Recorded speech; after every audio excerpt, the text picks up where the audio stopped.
Radio Network, broadcasting from the Lucas Oil Studios. Driven by General Tire. It's Speed Freaks. Motorsports Radio redefined with Kenny Sargent, Crash Gladys, and Statman. Here's the Freaks.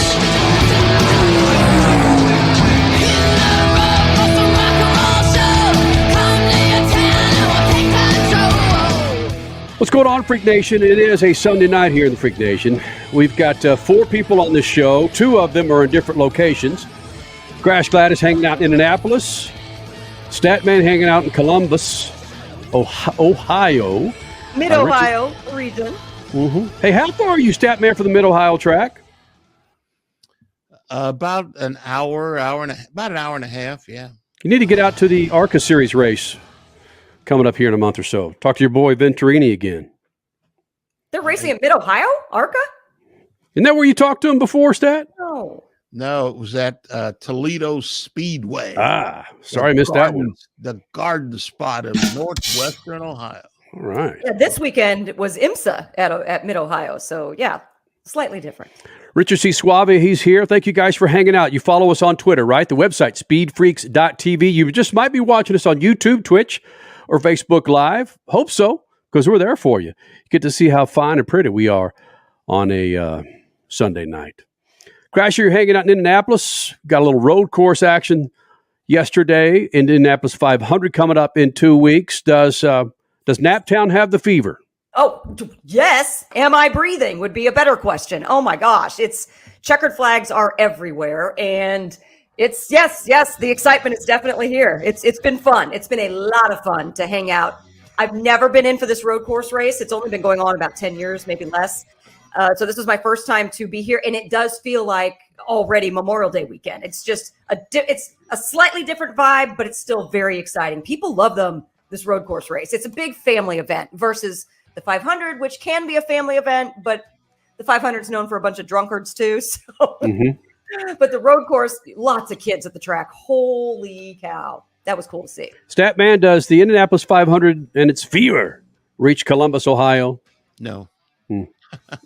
I just love it when somebody calls Indianapolis Naptown. That's I have to keep a straight face when that happens. I had a friend of mine that I worked with a long time ago. Was from Indianapolis, and he called it Naptown, Naptonia. He called it a whole bunch of names. Naptonia. Yeah. I looked it up one time to figure out how the hell they came up with Naptown. Do you recall, Stat? No, just from Indianapolis. You know, I don't think it's from taking naps. Who the heck knows? Well, let me do this, Freak Nation. With Formula One kicking some ass last weekend in Miami, the road course race yesterday at Indianapolis Motor Speedway, and then the Indianapolis 500 coming up in a couple of weeks. It's an open wheel show. Yeah, you've got NASCAR in Kansas. We get all that, but it's an open, so much so we have an open wheel that's not an open wheeler. I mean, Nate Thrasher, who won the 250 class at Salt Lake for the finale last weekend. Supercross. He'll be here in the Freak Nation. So you have Nate Thrasher, Supercross winner from Salt Lake City. Dude's going to be a badass in the outdoor season with the Lucas Oil motocross season. Juan Pablo Montoya will be here. Conor Daly will be here. And a former 500 winner, Simon Pagenaud. Yes. Well, Montoya is a 2-time winner, and Pagenaud is a 1-time winner. So, yes, we have 3 Indy 500 wins represented on the show today. Did Juan Pablo win the 5? No. Hold on. He won the Indy 500 when it was still the IRL, right? Yes, he led 250 of the 200 laps. It was insane. It was absolute domination. It was the first year, it's the year 2000, and it was the first year that Ganassi came back to the IRL side, and they, Ganassi and Penske were the first 2 teams to jump over and start to come back to the 500 after the series had split in 2. And yeah, Montoya, I really, truly, I'd have to look it up. So I'm kind of being put on the spot here, but I do think he led right around 150 of the 200 laps. Yeah. She corrected herself. If you ask him, it will be 275 of the 200. Right. If you ask him. No, Kenny, I didn't correct myself. I meant to say that. It was such a domination. He led more laps than were even there. Come on. All right. Wait, 167. 167. I was actually going to say 147. So there you go. Oh, wow. I remember that race. Such a snoozer. But whatever. He does have an interesting statistic, though, in that he won the race in the year 2000, and then he didn't win it again because of being a different series until the year 2015. 15 years between his two wins. That's how we roll here in the Freak Nation. Hey, man, we're going to reset with some of our radio affiliates across the country. Come back with some Crash Gladys pit news and notes over the weekend. But first, let's get into those affiliates coming up. The Freaks.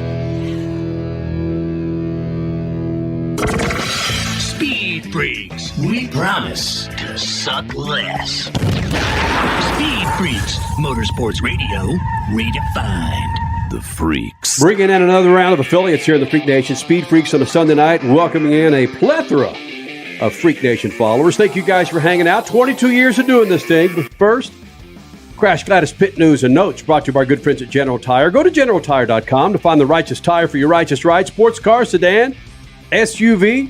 You're going to be driving that bad boy throughout the summer. Make sure you have a brand new set of General Tires on that thing. Go to GeneralTire.com.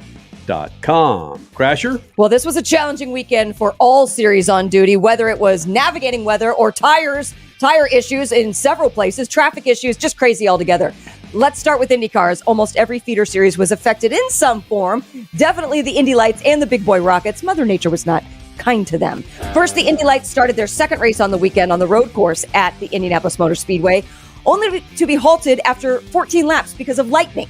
Then that lightning eventually turned into cooler temperatures and dark skies around the track. No real rain until, right before the IndyCar race was set to start. So it was a wet start, with then a quick change to slick tires by most teams, a few masterful saves by drivers around the circuit, and then the rain returned. Bottom line, it came down to strategy. Who was going to take chances on slicks versus rain tires? Colton Herta and his dad, Brian Herta, as strategists, they were consistently one step ahead of the field on crucial decisions. That's what helped to elevate them to the win, plus his incredible driving, of course. Indy Lights drivers had to wait through the duration of that race to finish theirs, with Linus Lundqvist as the winner. Several IndyCar drivers vacated IMS and drove straight to Ohio because they were on double duty this weekend, also racing IMSA sports cars on Sunday at Mid-Ohio. That track was, it was spicy, to say the least. Overall winners were Ricky Taylor and Felipe Albuquerque, LMP2 to Juan Montoya, fresh out of Indy, and Henrik Hedman. LMP3 winners were Colin Brown and John Bennett, and the GTD title went to McLaren for the first time. Jordan Pepper and Brandon Uribe behind the wheel. NASCAR raced both the Kansas Speedway asphalt and the wonky tire pressures to go along with it. It was ugly at times to be a leader of this race, but it was an emotional and popular win for Kurt Busch and Denny Hamlin as team owner. The win brought about some fun stats. The fourth engine manufacturer that Kurt has won with, the fifth different team he has a win with, the 18th different track where he now has a win, and the 19th different season where he has a W, a win in the win column. NHRA wrapped up a weather-infested weekend in Virginia, but the Force team was not phased. Both Brittany Force and Top Fuel and Robert Height and Funny Car took home Wally's. And then that debate between Steve Johnson and the Smith duo, that was settled this week by Matt Smith, masterfully, on a hole shot. Speed Freaks, Motorsports Radio redefined.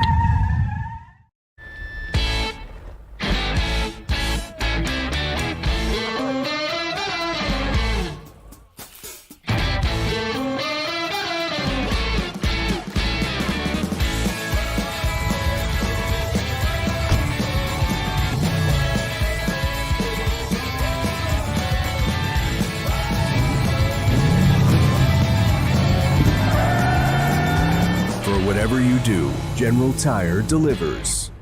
It's a triple header of late model Dirt Series action during MAV TV's All-American Weekend. It's time to cowboy up in the Cowboy Classic. Feel the thunder for the tribute to Don and Billy Gibson. The Show Me 100 on Memorial Day weekend. Thursday, Friday, and Saturday of Memorial Day weekend from the Diamond of Dirt Tracks, Lucas Oil Speedway. Catch all 3 races only on MAV TV.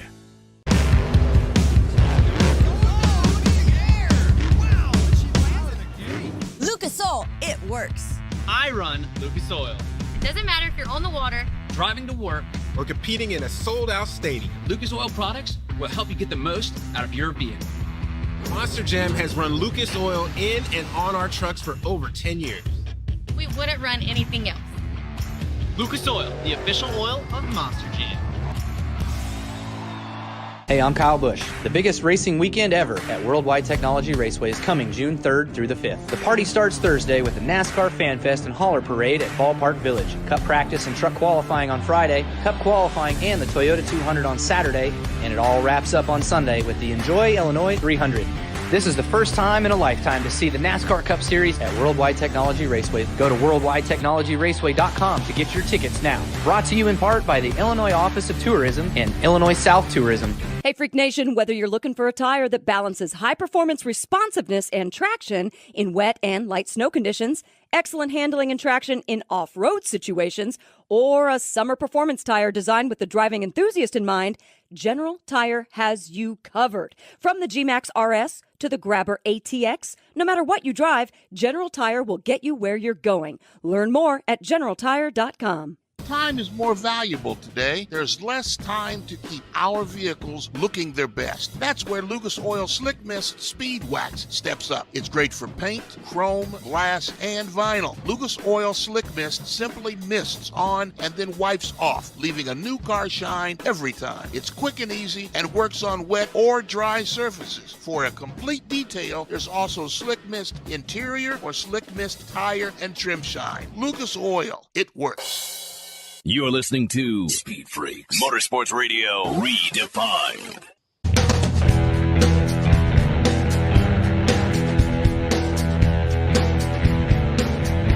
Freak Nation, I can't say it enough, man. Lucas Oil, lucasoil.com. Lucas Oil, the official lube of the Freak Nation. 22 years from the Lucas Oil Studios, man. lucasoil.com, great website to check out to find the products to keep your rides on the road.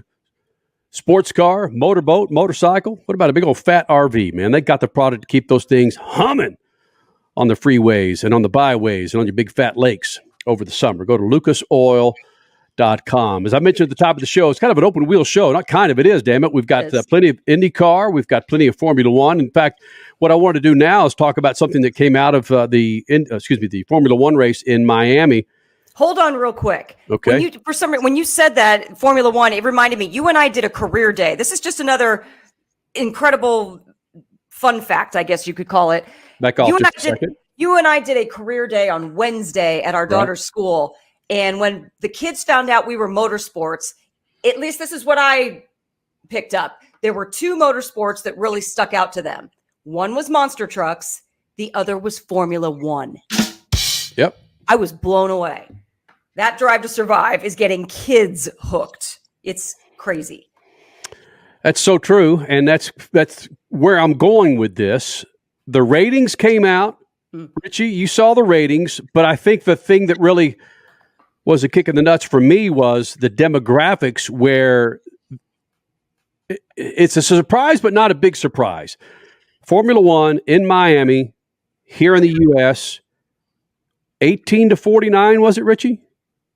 Crasher, right? Yes. Well, go ahead. Take it over, man. I'm teeing it up. Go. Yeah. The Formula One race was first of all, it was the second most watched Formula One race in the history of the United States. Live, right? Yes, and it was the most watched live race of all time. Okay, the most watched ever was a taped race back in the 90s.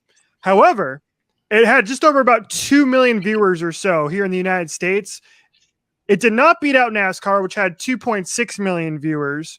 However, in the 18 to 49 demographic, Formula One beat NASCAR, and they whooped them too by quite a decent amount in that key demo, which is crazy. That's the money demo. Yep. Well, this is why I'm leading into this story. Put the racing aside, put the fact that they had fake yachts, fake oceans, a crap track in Miami. There's a lesson to be learned from this race. I don't give a damn if you're a concert venue, if you're the NFL, the NBA, NHRA, NASCAR. Those 18 to 49-year-olds who showed up to that race, they had bitchin' access on their phones. And there's not a bigger promotion than being at a live event, whether it's Phil Collins, the Foo Fighters, or Formula One. being able to tweet, text, Insta, TikTok live from an event. And if you're watching us on YouTube, you see this article. Richie, go ahead and share with the Freak Nation what you're seeing. And then, Stat, you can bring up a comment after Richie discusses this article about how much usage and how the people there at the Formula One race had awesome access with their phones. Yeah, this is crazy. So, and I made a joke on the SpeedFreaks Twitter account that the reason why they were using so much data on their phones is because they were watching their phones instead of actually watching the action on the track because it wasn't too great. Right. But yeah, Verizon had the contract to set up 5G ultra wideband access throughout the entire area, I guess, surrounding the Formula One Miami Grand Prix. And Verizon put out the data. 19 terabytes of data were used across the first 2 days of the Miami Grand Prix. To give you an idea of how much that is, they say here that is the equivalent. 19 terabytes is the equivalent of a single user binge watching HD videos for more than a year. That's insane. Wow. Oh, wow. Yeah, it took us 45 minutes to upload an 18-minute commercial from Supercross Right. on a Saturday afternoon. Stat man? Well, first of all, I think I thought I read something where Ross Brown, the former team owner who's now working for Formula One, that he had said that there was like 2.7 million people watching the race. Maybe I'm remembering that wrong. And he's the one who was saying that it was like a Super Bowl and they want to have more of this in specific events, in particular events here in the United States. Now, for me, 19 terabytes. Now, I don't have my handy dandy calculator out, but that doesn't sound like a lot of people. They said there was 250,000 people in the 3 days. That doesn't sound like a lot of usage the way that 18 to 49 demo uses uploads, pictures, talks on the phone, and all the other things that are going along. Just the first thing that came to mind when I saw that was that there's lies, damn lies, and statistics. So they can say that, whatever they want to say. We don't have any comparison for that. And just hearing myself say this, I hate to think of myself as being so cynical, but Verizon and I had a glorious relationship. They had me on hold once, and it was such a bad time in the conversation that I filled out an answer to the Ohio Attorney General's Consumer Relations Department and declared war on them. And the next day they called me. They didn't respond. I was talking to their computer for a while, and they didn't respond until I charged them with RICO issues. And suddenly somebody says, hey, what can I help you with, Mr. Wood? And so hey, what can I tell you? I don't believe that all of the positivity that's coming from the people who have to gain from the possibility, because I've been reading an awful lot of stuff from people who were there, people who took part in the thing, and even some of the drivers who said, I don't know about that. My point is at Phoenix Raceway, where at one time it was ISM Raceway, they wired that sumbitch where you could be a mile from the track and still have access to your phone and upload anything. Yeah, that's my single point. Every sumbitch in this that runs Formula One or any business, they want to make money, and if it's Verizon or AT&T, whatever the case may be, if it's going to force people to buy a certain brand to go to a race, it's commerce, man. That's just what they're doing. And me being the guy that gets frustrated, that Supercross, it was like 200 megabytes, and it took us 45 minutes at a very modern produced sport to put that up on Facebook or YouTube. It took me 45 minutes. It's a pain in the ass. Yeah, it's more than that. I think the bigger issue is that every one of those people who accessed that network that they built there had to give up an email address, and those email addresses are going to get hammered with marketing, displays and posts, and hey, come do this, and I want that, and if you want to do that again, you'd better give it up. So, wow. I don't. Maybe I'm the wrong person to ask. I think it was. I mean, when you're protesting Verizon at their headquarters with the big fat signs, and I'm about to come in and kick your ass if you don't take my phone call. Well, obviously, Verizon's getting a big hit from a good hit from this, because clearly they did something, made a lot of people happy. It just kind of reminds me, though, of back in the day when it was the NASCAR Sprint Cup, when Sprint would come in with an extra tower, but then it would make it almost impossible to use if you were Verizon or T-Mobile or anybody else. So, yeah, I never liked that thought process. I get that benefited Sprint, but at the same time, it pisses off all the other customers. And it doesn't make you want to go buy Sprint just to be able to have access at a venue. That just doesn't work. You just have to make it easy and efficient for everybody there. What's the difference of Budweiser buying the pouring rights at AT&T Stadium? We don't want a Coors product in here. We want to sell Budweiser product. You're 1,000% right. Yes, it's exactly the same thing. I remember way back in the 70s, I think it was late 70s, Walter O'Malley, who owned the Los Angeles Dodgers, Budweiser was in the stadium, and Augie Bush said something bad about the Dodgers and went against him on a vote, and they kicked Budweiser out of Dodger Stadium, and I don't know that they've been back since. So, I mean, it's all a matter of who's drinking the cup and who's making the phone call. I think bottom line is, again, I say concert venues, like at the Suns game, I was there for game 2 in that thrashing of the Mavericks. I couldn't get crap out of that stadium. And I wanted to share with these new developments of stadiums. I don't know about how SoFi, you would think SoFi has it, Richie.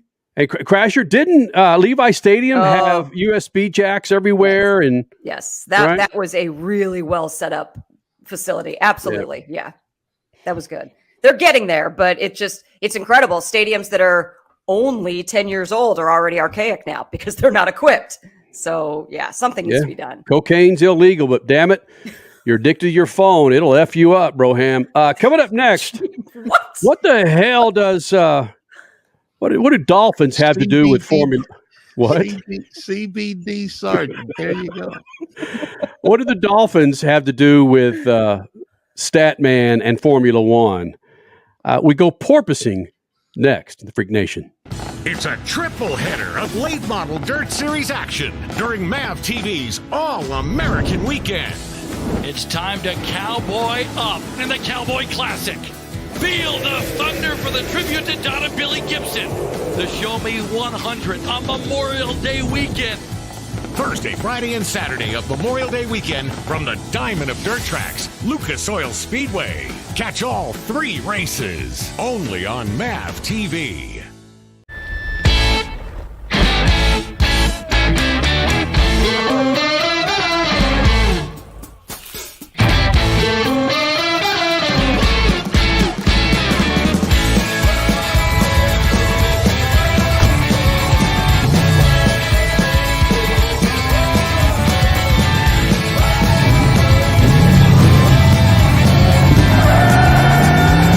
Whatever you do, General Tire delivers. Hey, I'm Kyle Busch. The biggest racing weekend ever at Worldwide Technology Raceway is coming June 3rd through the 5th. The party starts Thursday with the NASCAR Fan Fest and Hauler Parade at Ballpark Village. Cup practice and truck qualifying on Friday, Cup qualifying and the Toyota 200 on Saturday, and it all wraps up on Sunday with the Enjoy Illinois 300.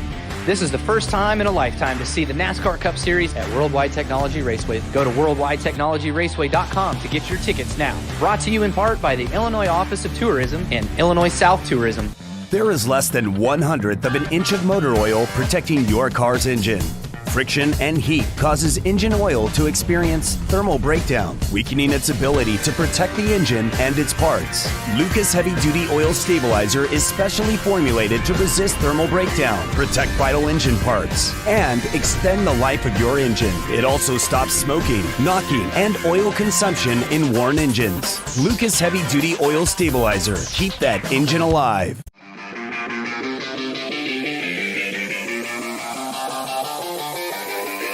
Can't say it enough, Freak Nation. General Tires, GeneralTires.com. That's GeneralTire.com to check out a place where you need to grab your tires for your summer travel. Go to GeneralTire.com, the official tire of the Freak Nation. We roll on them. You should too. For your family, your friends, anybody you're hauling that four-wheel drive, that Tahoe, that sports car, make sure you're rolling on General Tires. It being an open wheel Sunday night here in the Freak Nation, more Formula One conversation. Statman, you caught up with an individual that's involved in Formula One on a specific part of Formula One in aerodynamics. A brilliant man, Andrew Brilliant, an aerodynamicist who's based in Japan, but goes all over the world for sports cars, IndyCar, and Formula One. And Formula One, those sleek missiles that go through the air, aero is the most important thing you can have. Porpoising will bust out, Freak Nation, and you'll never look at the Dolphins the same now. Now, this is very oversimplified, but here's what happened in a nutshell. The fans of F1 said the racing was boring. There was no passing, and they had to do something about it. Turbulence off of one car kept the trailing car behind. So all the brilliant minds in F1 got behind a closed door and wrote new rules that took effect this year. They made the racing more exciting. The cars were passing and repassing each other, but the cars were almost impossible to drive. The issue was something called porpoising. The cars were bouncing up and down in the rear end. Some of the teams are solving the problems, but one that isn't is Mercedes. It made some major changes in its chassis, especially the bits affecting the aerodynamics. Their changes were not compatible with the changes the officials wanted for the new car. Mercedes has all but admitted it's lost. Now you want to understand the problem better? Run some water over the vertical wall of your sink. It sounds crazy, but do it. Get a spoon. Hold it close to the running water. It'll be drawn to the wall of the sink by the pressure change in the flow of the water. If you hold the spoon loose enough, it'll bounce against the wall of the sink. Hear that clicking? That's porpoising. That is what's going on. There's a distance where it chokes off and the flow separates, and then it releases the pressure drawing it together.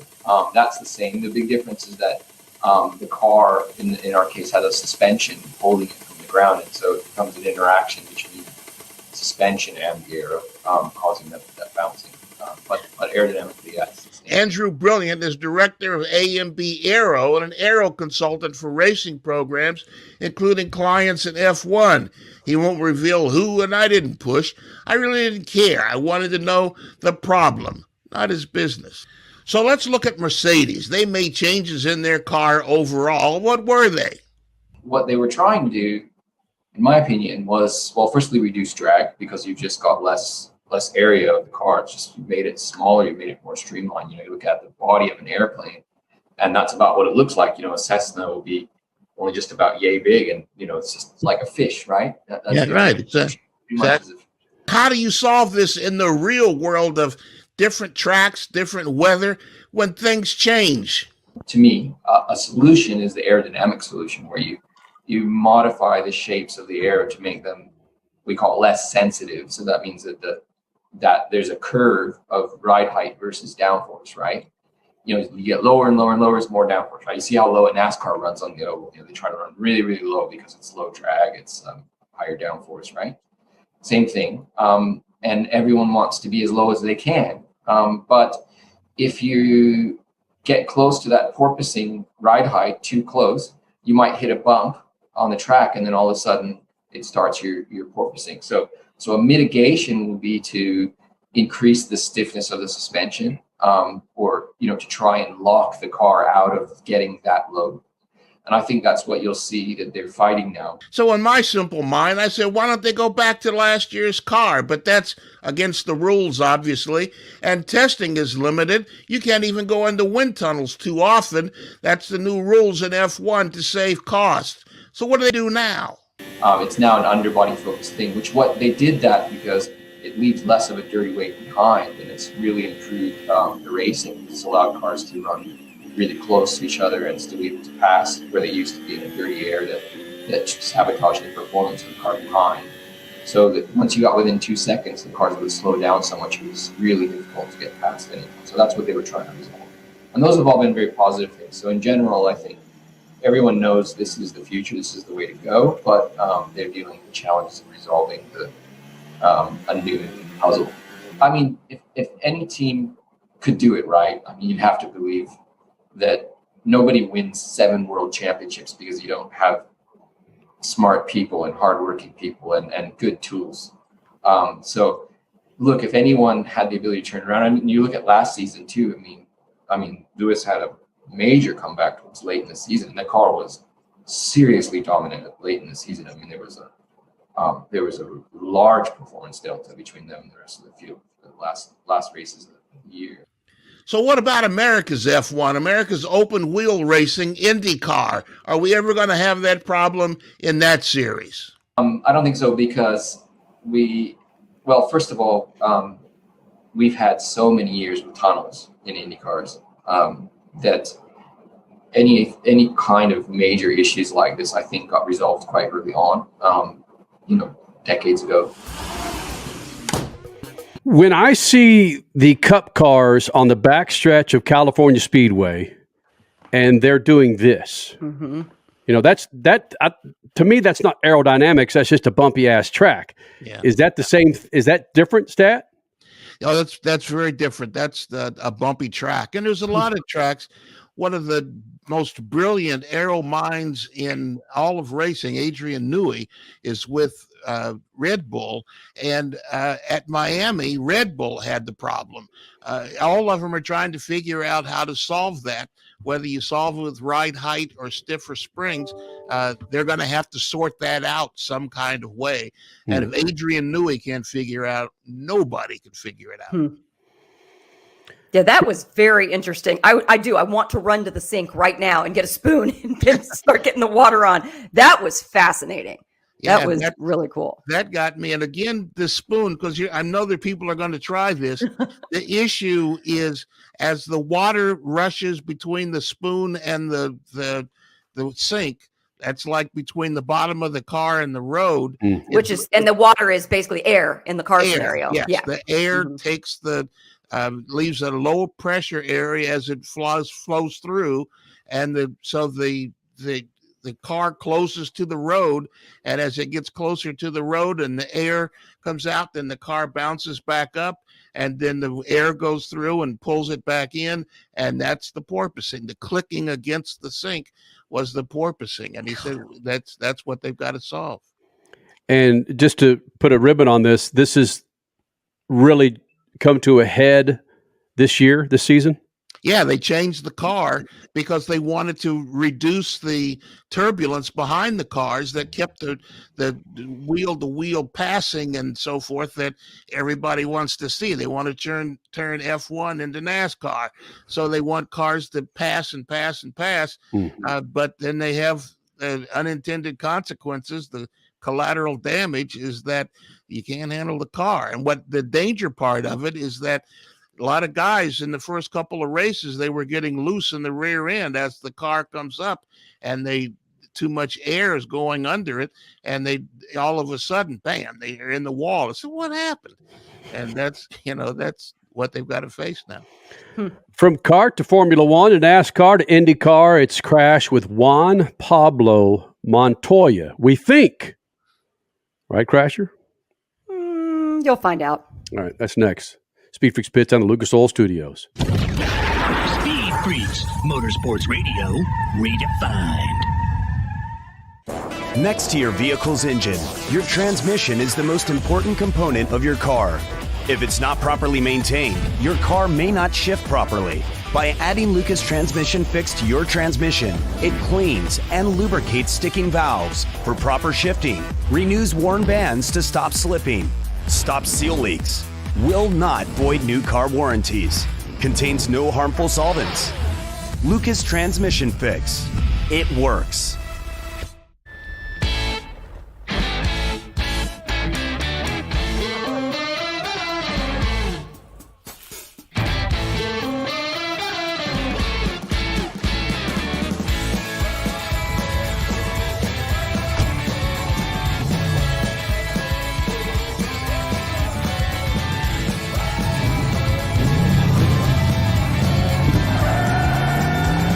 Whatever you do, General Tire delivers. Hey, I'm Kyle Busch. The biggest racing weekend ever at Worldwide Technology Raceway is coming June 3rd through the 5th. The party starts Thursday with the NASCAR Fan Fest and Hauler Parade at Ballpark Village. Cup practice and truck qualifying on Friday, Cup qualifying and the Toyota 200 on Saturday, and it all wraps up on Sunday with the Enjoy Illinois 300. This is the first time in a lifetime to see the NASCAR Cup Series at Worldwide Technology Raceway. Go to worldwidetechnologyraceway.com to get your tickets now. Brought to you in part by the Illinois Office of Tourism and Illinois South Tourism. It's a triple header of late model dirt series action during MAV TV's All-American Weekend. It's time to cowboy up in the Cowboy Classic. Feel the thunder for the tribute to Donna Billy Gibson. The Show Me 100 on Memorial Day weekend. Thursday, Friday, and Saturday of Memorial Day weekend from the Diamond of Dirt Tracks, Lucas Oil Speedway. Catch all 3 races only on MAV TV. You're listening to Speed Freaks Motorsports Radio Redefined.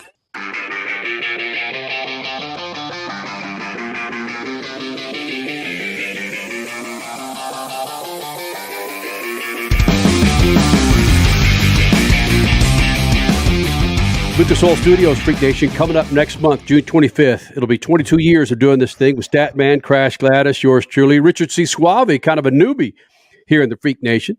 Richie, do you feel 22 years old? No, I don't. Why? Well, because we've been doing this for 20. When we started this thing, how old are you now? 31, 32? 31. All right. You were what, in 4th grade, 3rd grade when we started this show? 3rd or 4th grade. Sounds about right, yes. There it is. That is just crazy. Holy smokes, right?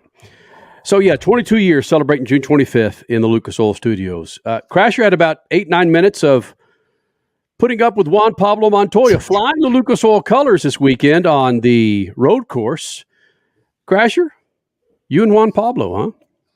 Me and Juan Pablo, yes. It was interesting to catch up with him. He was a little late, and I just had to laugh when the crew guys said, "Oh, there he is over there. Hey, Fatty, you got this interview?" And it's like, wait a minute, what? Your crew guys call you Fatty?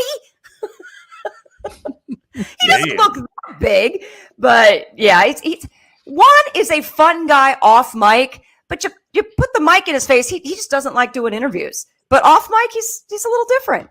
So yeah, but this is the interview side of Juan Montoya. Speed Freaks here with Juan Pablo Montoya. I got to get something off my chest right away because you were here in the late 90s with IndyCar, kart. You were Juan Montoya. You go to Formula One, you were Juan Montoya. You come back to America and you're Juan Pablo Montoya. What was the necessity for the change? I didn't change it. Ron Dennis did. He wanted to use the full name, and I don't really care how they call me. So if they want to use Juan Montoya, I'm good. If they want to use Juan Pablo, I'm okay too. What does your wife say when she's mad at you? Neither. Does she say bad words? No. What about your son? If he's mad at you, come on. There's got to be something between you and your son, Sebastian. No, he just called me Dad in Spanish. That's all. You know what I mean? That's how we communicate. Papi, padre. Papa. Papa. I've also heard, though, that he calls you Montoya and you call him Montoya. That's got to be a little odd. Yeah, we call each other Montoya when we're joking and we're, when needs to get ready or something. That's, it's, I don't know, it's a normal relationship. You know what I mean? I guess for a lot of people look at it from the outside and it's like, oh my God, but for us, it's a normal father-son relationship. However, I mean, it's really cool because now he's racing, and I can see through your Instagrams, through your tweets, through whatever you're doing, I can see how much of a proud dad you are. This is big time for you. I mean, your career as a driver was huge, but now that your son's driving, it's almost like things are different in at least my perspective outside looking in. Is that true? Not much. He's been racing for 10 years now. So it's not something new. It's just, the classes keep getting bigger every year. We're in Formula Regional in Europe, and we did the Asia Championship. We had 3 poles, 2 wins there. He did a really good job, and we're leading the rookies in Europe and everything. He's doing a good job. He's doing what he needs to be done. That is nice. But at the end of the day, we got to focus in doing our bit, and that's it. Is it that you guys finally had that chance to race together that maybe things seem a little more special in my eyes? Probably, I don't know. And for me, it was really cool to share the car with him, and we're gonna do it again, hopefully a couple more times, and see what happens. What is one of the craziest things that has happened between the two of you at a racetrack together? What's the crazy? He doesn't pull any pranks on his own dad, or you guys? Actually, I could see this. You are the Montoyas. I could see you guys being very focused. Not a lot of joke times going around. No, I mean, when we're in the racetrack, we're working, and that's it. If you want to go to the racetrack to have fun times and good laughs, then do it somewhere else. Do it in a rental track. But in a racetrack where, you're spending a lot of money and you're trying to create a career, it's a job. You don't go to the office to joke. You can have a good time and you can enjoy yourself and everything, because you need to enjoy yourself, but you need to understand what you're there for. Very valid point. So why Indianapolis again and again and again? Do you feel like you have unfinished business here? You're a champion driver. You've won the 500 a couple times. Do you seriously still want more? I just had a good opportunity to come and do it again, and again and again. I did it with Penske, and then I stopped, and Zach called me last year if I wanted to do it, and we did it, and he said, hey, will you do it again? And I said, yeah. I did it last year. We got a good baseline. It was a hard year last year. It was a big struggle with the car. It was painful. But, at the end of the day, even with a tough car and everything, we had a decent result. So I think when you look at it and you go, man, if I can build from there, I can get a hell of a result and then maybe even a shot at winning again. Well, clearly, with Pato starting the month with a win, the entire momentum on the team has got to be up. What have you learned from Pato and Felix with this car in regards to what you're going to be going through the rest of this month?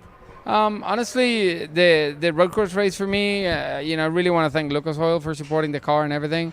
But our main focus is really the 500. It's, make sure we do good pit stops, hit the marks, make sure, with tire warm-up procedure, and, for the crew to go through the whole race weekend and the pressure and everything, I think is really important.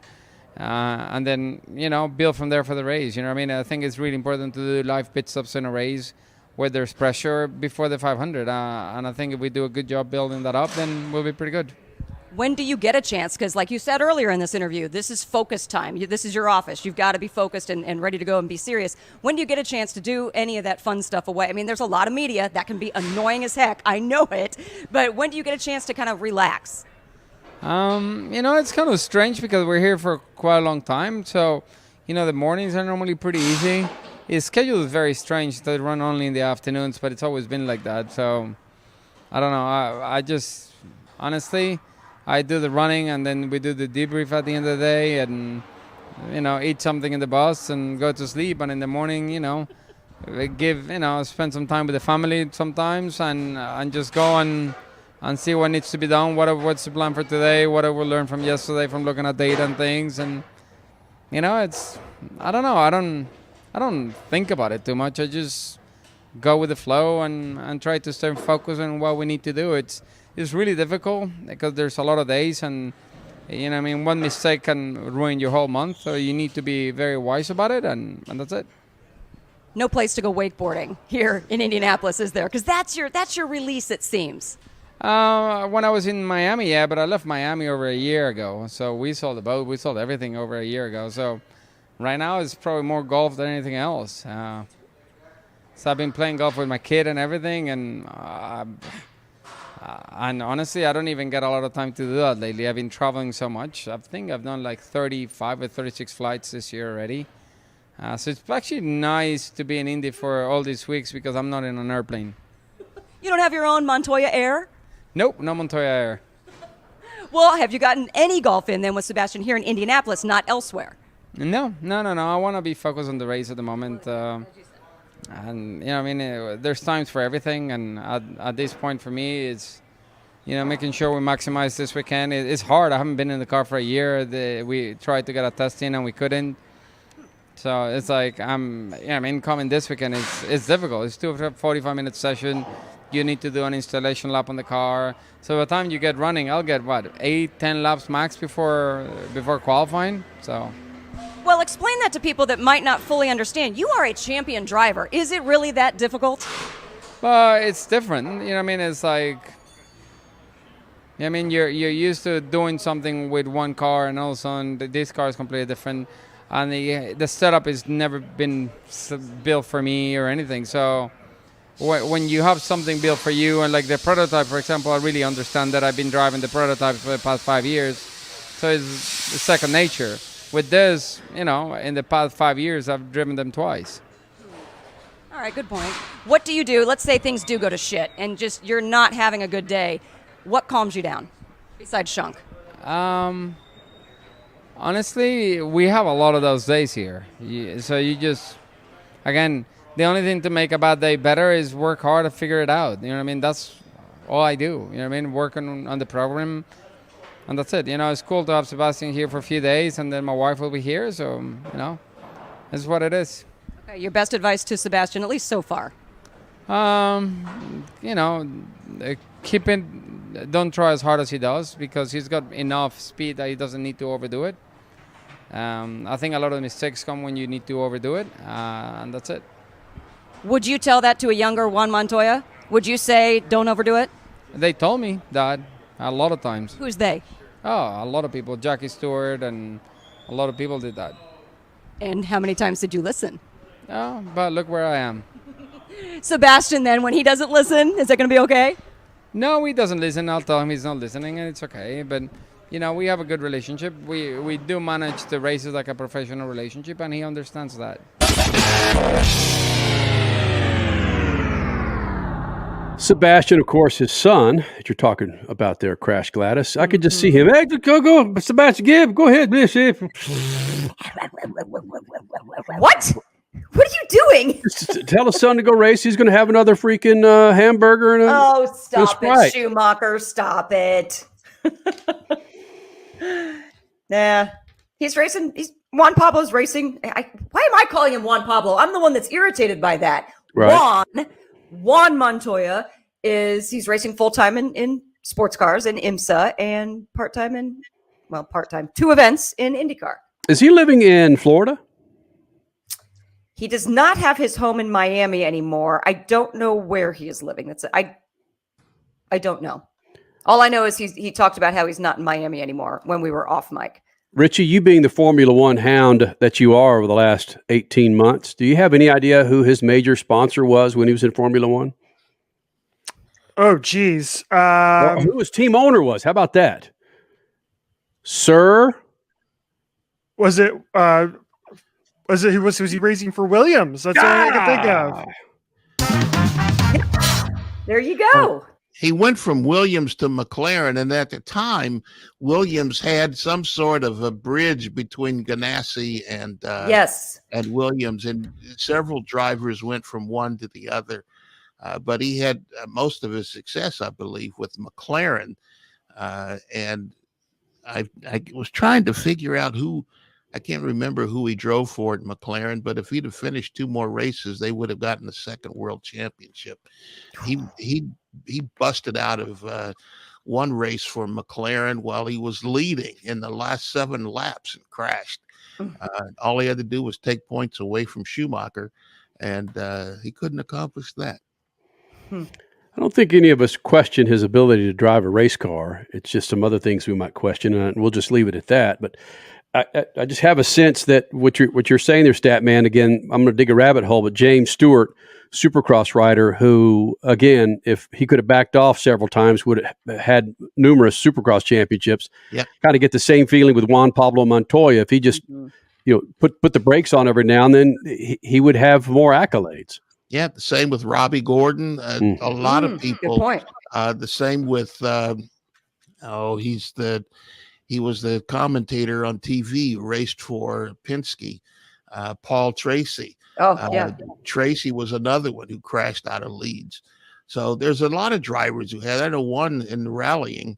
This is a real rabbit hole. In rallying, it was the first event for Ford, and he was like 10 or 15 minutes ahead of the competition, and Ford was snuck away, and they were planning the advertising, and on the second to the last stage, he crashed out after his co-driver said to slow down, and never recovered from that.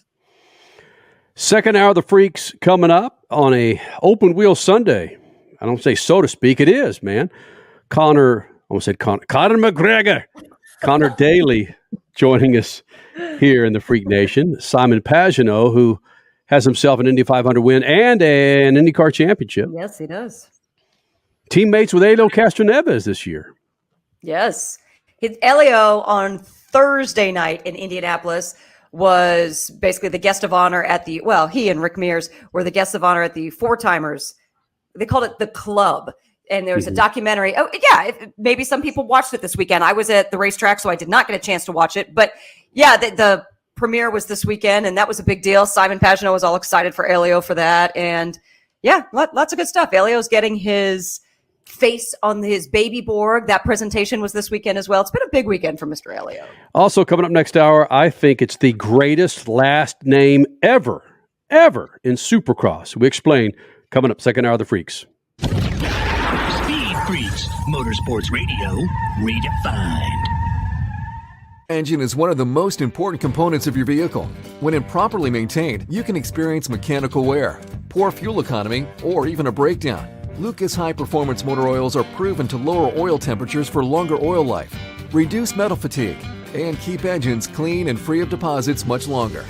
They protect against oil foaming, slow oil burning, and raise oil pressure in worn engines. For more information, visit lucasoil.com. Lucas Oil. Keep that engine alive. Hey, I'm Kyle Busch. The biggest racing weekend ever at Worldwide Technology Raceway is coming June 3rd through the 5th. The party starts Thursday with the NASCAR Fan Fest and Hauler Parade at Ballpark Village. Cup practice and truck qualifying on Friday, Cup qualifying and the Toyota 200 on Saturday, and it all wraps up on Sunday with the Enjoy Illinois 300. This is the first time in a lifetime to see the NASCAR Cup Series at Worldwide Technology Raceway. Go to worldwidetechnologyraceway.com to get your tickets now. Brought to you in part by the Illinois Office of Tourism and Illinois South Tourism.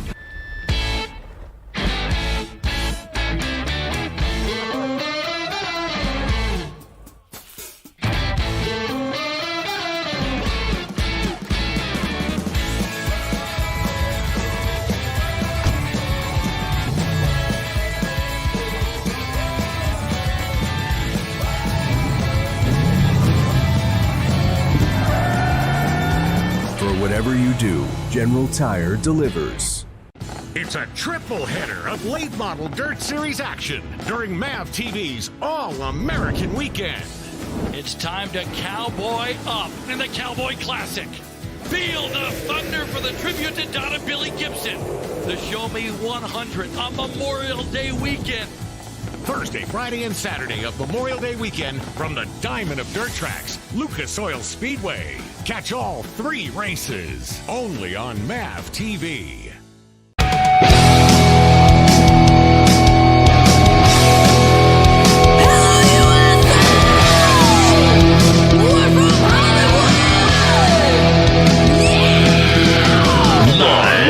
Freak Radio Network, broadcasting from the Lucas Oil Studios. Driven by General Tire. It's Speed Freaks. Motorsports Radio redefined with Kenny Sargent, Crash Gladys, and Statman. Here's the Freaks.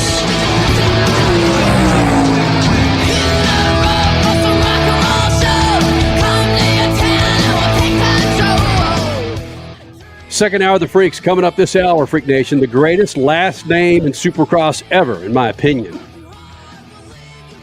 And I will say this, Crasher has spent some good time at Indianapolis Motor Speedway over the last 48 hours, Crash, you say? 72 hours? Were there 3 or 4 days? 72. Yeah, Okay, 3 days. Yeah. She caught up with Conor. It's fun being back. Conor Daly, IndyCar Series pilot and former Indy 500 winner, Simon Pagenaud, who will both be joining us this hour. Hopefully you follow us on Twitter. You're there for us on Facebook and, of course, Instagram. You may be watching us on Facebook, Facebook, YouTube, and Twitch as we speak. The website, speedfreaks.tv. Great first hour. Last hour, Juan Pablo Montoya was in here. Some intense conversation with Formula One. Statman is not a Verizon fan, but I'll just leave it at that because they may be sponsoring us next week because they got about 5 minutes worth of plugs. Wasn't the most positive, but so yeah, man, a big second hour coming up as we get set for the Indianapolis 500 coming up in a couple of weeks. Statman, you ever lost a big time bet where you were just so damn embarrassed to show your face? Yeah, that's when the casino laughed at me in Las Vegas when you gave me the money to gamble on the table, and the guy raked it away, and I said, "Hey, that's mine." That's right, when he taught you how to play craps. Yeah, right. Well, yep, Richie's smiling because he knows what I'm about to do. Richie lost a bet about 6 or 7 years ago, Statman, and if you're watching on YouTube, we won't play all of this. If you're watching on YouTube, you get to see Richie. He lost a bet because he bet against my Dallas Stars. He's an Arizona Coyotes fan. Why are you bringing this up? Just because Mavs Suns? I mean, and you're a Mavs fan and Richie's a Suns fan and you just want to kick it to him or something? Why are you even bringing this up? Poor Richie. Yes, and yes. Yeah. Richie. All right. Richie, move your jeans. Take your undershirt off. What are you doing, you slacker? Jesus. Oh, man. You're Oh, yeah. slacking. Get a girlish figure. Richie's wearing girl shorts, takes his top off. No, they're hot shorts. Pants. Yeah. Damn. Hot pants, Okay. hot shorts. And then Statman, watch this. He grabs the shaker weights and goes. He has to walk There the it hallway. That's okay. Yeah, Richie walking the hallways of iHeart Studios in Phoenix. Yeah, right here where he's in the studio. There you go. I do love the Coyotes so much so that I'm wearing Jenna's shorts. Back of one. Can you There shake we that go. one more time and say I love the Coyotes? I love my Arizona Coyotes. Look at Richie. Oh, wow. Oh, goodness. Richie, I lost a bet to Kenny and had to wear a Michigan jersey on TV. That's right. But Yeah. it wasn't anything remotely close to that. I just had to sit there. This is what happens when I think that was when I was still an intern at the radio station at the time. And so I got to be a whipping boy for a while. And I did that. And now I have it that I can show my grandkids someday. Like, listen, this is Be very confident about your bets. Do not This is lose me. bets. 23 years old when I weighed all of like 140 pounds soaking wet. Grandpa, they let you do that? Exactly. Grandpa, who thought that a shake weight was a good idea? Who invented that? Isn't that awesome? There you go. Hopefully you saw that on our YouTube show. If you don't, or if you didn't, if you're in your car, if you're sitting out on that big old patio blowing things up with your shotgun, you want to go inside. Something to move. You Yes. can go watch that on our YouTube page. Kenny making a reference to an interview we did with NASCAR truck winner Chad Chaffin. Chad Chaffin. I don't know how to pronounce his last name. Chaffin. And yes, when we were interviewing him, we asked him why he was so quiet all of a sudden or something like that. And he's like, I'm waiting for something to move. I'm out here shooting rabbits or something, whatever. Yeah, I'm waiting for something to move so I can blast away. Oh my gosh. 22 years, that might be the line of the freaks. Isn't that greatness? It's like, oh, don't let us interrupt your hunting time, Mr. Winner. Blowing stuff up, babe. Simon Pagenaud, Indy 500 winner, coming up. Crasher had a chance to catch up with him. And we talked about this last hour, how the fever has hit Indianapolis as the 500 gets set for a couple of weeks from now. Any word on ticket sales, Crash? Well, the race is still a blackout scenario here in Indianapolis, which always pisses off I know, look at yeah, always pisses people off. So that tells me it's not enough of a sellout yet. Yeah, speaking of Naptown, there you go. Yes. My mom is furious. She's like, it was sold out last year and everybody loved watching it. I'm like, well, Mom, go buy a ticket. Go help that cause. If you want to watch it live and you don't have to drive an hour to go do so, go buy a ticket. That's so damn old. I know. That theory that why don't they just uncover the track and show the freaking bricks from 100 years ago? Oh, gosh. Naptonia. So yeah, we shall see. I mean, I don't know about you guys, but I am getting inundated with Twitter ads from the track. So they're on a major push. They're major push. Crash. I mean, you freaking like every IndyCar tweet there you're probably is. Right. Yeah, you're probably and right. follow every freaking driver, crew chief, nut bolt tightener. Yeah, think about all the people who went to the F1 race who are going to be complaining about. Well, here we go. Slowly I turn. Don't mention the word Verizon when you see Statman on the street. You might get the lights punched out of you. Isn't that still a sponsor with Roger Penske? Willpower in the Verizon car. All right, Freak Nation, we're going to resume with some of our radio affiliates, more radio affiliates, and get into some Crash Gladys Pit news and notes, and Simon Pagenaud coming up. Speed Freaks, we promise to suck less. Speed Freaks, Motorsports Radio, redefined. The Freaks. Bringing in another round of affiliates here in the Freak Nation. Speed Freaks on a Sunday night, welcoming in a plethora of Freak Nation followers. Thank you guys for hanging out. 22 years of doing this thing. But first, Crash Gladys Pit News and Notes brought to you by our good friends at General Tire. Go to GeneralTire.com to find the righteous tire for your righteous ride. Sports car, sedan, SUV. You're going to be driving that bad boy throughout the summer. Make sure you have a brand new set of General Tires on that thing. Go to GeneralTire.com. Crasher? Well, this was a challenging weekend for all series on duty, whether it was navigating weather or tire issues in several places, traffic issues, just crazy altogether. Let's start with IndyCars. Almost every feeder series was affected in some form. Definitely the Indy Lights and the Big Boy Rockets. Mother Nature was not kind to them. First, the Indy Lights started their second race on the weekend on the road course at the Indianapolis Motor Speedway, only to be halted after 14 laps because of lightning. Then that lightning eventually turned into cooler temperatures and dark skies around the track. No real rain until, right before the IndyCar race was set to start. So it was a wet start, with then a quick change to slick tires by most teams, a few masterful saves by drivers around the circuit, and then the rain returned. Bottom line, it came down to strategy. Who was going to take chances on slicks versus rain tires? Colton Herta and his dad, Brian Herta, as strategists, they were consistently one step ahead of the field on crucial decisions. That's what helped to elevate them to the win, plus his incredible driving, of course. Indy Lights drivers had to wait through the duration of that race to finish theirs, with Linus Lundqvist as the winner. Several IndyCar drivers vacated IMS and drove straight to Ohio because they were on double duty this weekend, also racing IMSA sports cars on Sunday at Mid-Ohio. That track was, well, it was spicy, to say the least. Overall winners were Ricky Taylor and Felipe Albuquerque. LMP2 to Juan Montoya, fresh out of Indy, and Henrik Hedman. LMP3 winners were Colin Brown and John Bennett. And the GTD title went to McLaren for the first time. Jordan Pepper and Brandon Uribe behind the wheel. NASCAR raced both the Kansas Speedway asphalt and the wonky tire pressures to go along with it. It was ugly at times to be a leader of this race, but it was an emotional and popular win for Kurt Busch and Denny Hamlin as team owner. The win brought about some fun stats. The fourth engine manufacturer that Kurt has won with, the fifth different team he has a win with, the 18th different track where he now has a win, and the 19th different season where he has a W, a win in the win column. NHRA wrapped up a weather-infested weekend in Virginia, but the Force team was not phased. Both Brittany Force and Top Fuel and Robert Height and Funny Car took home Wally's. And then that debate between Steve Johnson and the Smith duo, that was settled this week by Matt Smith, masterfully, on a hole shot. Speed Freaks, Motorsports Radio, redefined.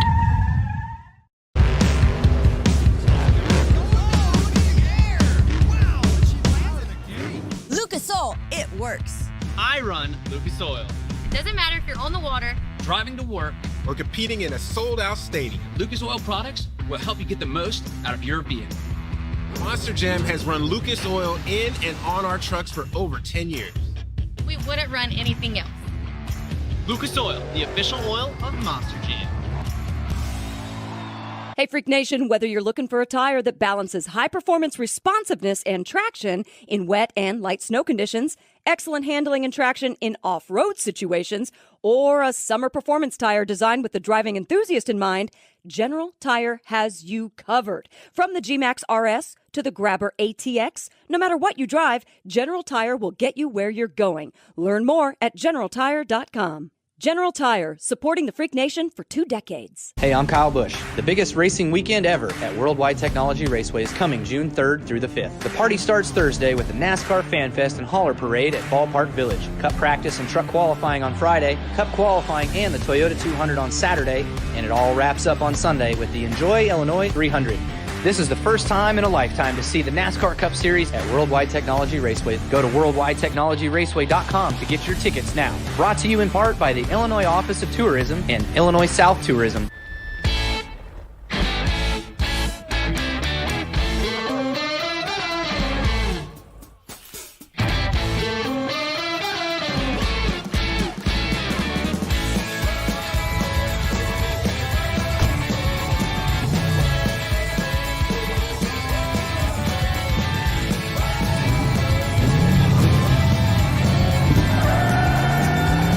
Whatever you do, General Tire delivers.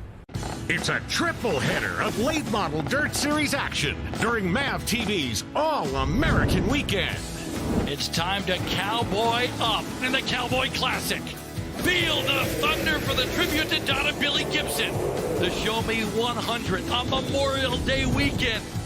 Thursday, Friday, and Saturday of Memorial Day weekend from the Diamond of Dirt Tracks, Lucas Oil Speedway. Catch all 3 races only on MAV TV.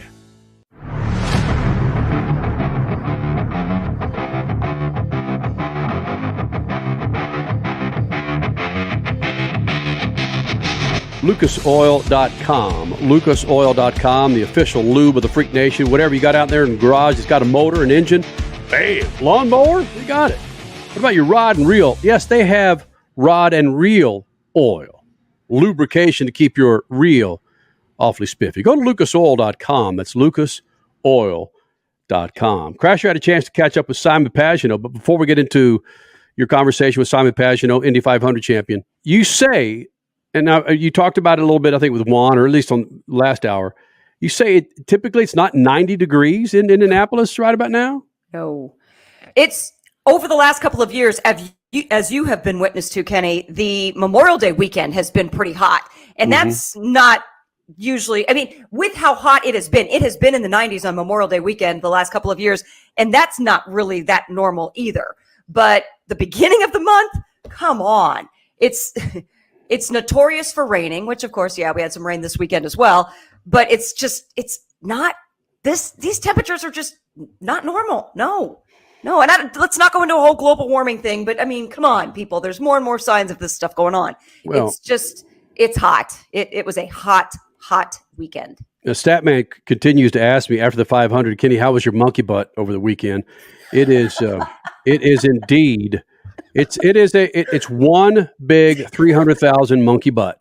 It is so nasty that the crotches across Naptown probably use an additional 2 or 3 hours to wash that crotch once you get home from the 500.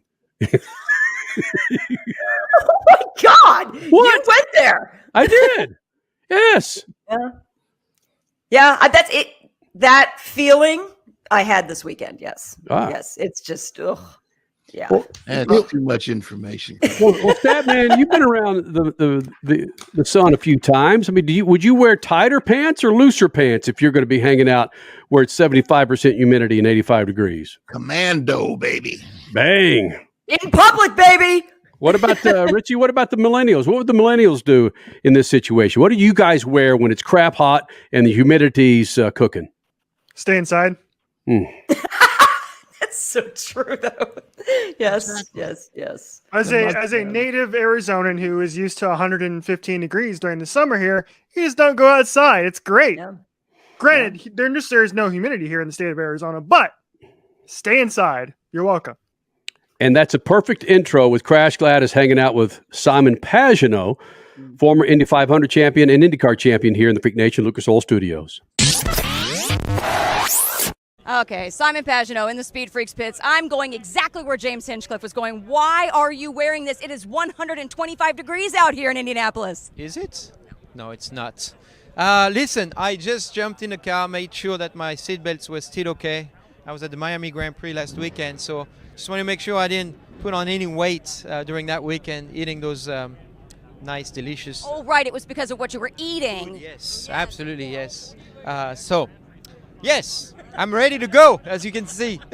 You're sweating off those extra pounds is what you're doing. Yeah, I'm just making sure I'm hydrated enough. But no, it's awesome to be back here, obviously. I'm the only one in a driver's suit, so I'm the only one to be ready to go. These guys are in shorts. I don't know what they're doing. And I'm ready to go, so, green flag. Simon, the month of May, let's see, 3 years ago, Norman was the hero of the family. You win the 500, you become the hero of the family. I have to imagine your baby, who's no longer a baby, is now the leader of the family, right? Absolutely, he's the leader of the pack. I'm just along for the ride now. He just turned 1, Marley, my son, so it's very exciting. Every day is so exciting with him, just seeing him grow. It's just phenomenal to see, just to live that evolution of mine and my wife alongside. So it's just so cool. How does he relate to racing? Does he give you any sort of a dad, vroom vroom, or anything of that sort? Oh my God, I think we're in big trouble. He loves cars. He sees a golf cart, he wants to get on it, he starts steering. He's 1 year old. Come on, that shouldn't happen. What were you doing at 1 year, though? Yeah, probably the same. I crashed my mom's car at 3, so yeah. Wait, that's it. Hold on. Tell me the story from the beginning. Does like the story is going to repeat itself, but yes, I got it. I got at the wheel and stick shift. She was in neutral. She's doing undoing the groceries, and I just let the handbrake go. I went down the street, finished into a field. So yeah, I'm very proud of that one. That was one of my best crash for sure. But I hope Marley doesn't do that. But he's like every time he sees a car, he's like and ready to go. So how are you preparing for this month with the family, with everybody along? I'm sure you have a motorhome in the driver's lot. What is this month like for you? Because you got to be focused on track, but then you get in the motorhome, you got to play dad. That's got to be a little difficult. Well, at the moment they're not here. They're going to come for the qualifying weekend and for the race.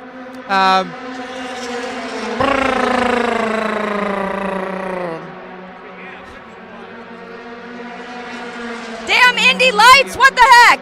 So. There's a lot of cars. Are these all the cars? Oh my God. Thank goodness it's 2.5 miles. Thank goodness. It's a race. No, I won't be playing dad for 10 days. So it was really tough to leave the house this morning because it's tough. But I'm at work and it's great to have them here because obviously when you finish the day, just having a time with him and my wife is awesome. But I'll be single for a few days. Which can be fun as well. You and Elio hold Katie bar the door. Yeah, well, first of all, tonight we're having a special party called the Club. So I'm going to see what it's all about and supporting Elio in I guess being officially into the club of the 4-time winners. So I look forward to that tonight. The festivities are starting already. It's going to be a busy month. When do you start focusing on the oval? I mean, I would imagine it would be Monday or maybe Sunday morning actually after the road course. Or is it on your mind right now? Well, funny you said that. I stepped in my car. That's why I'm in my suit actually. I stepped in my car. Oh, he has to repeat that. Yeah. to check my seatbelt again, and I was being super careful. And they're like, "What are you doing?" I'm like, "Well, I don't want to damage it."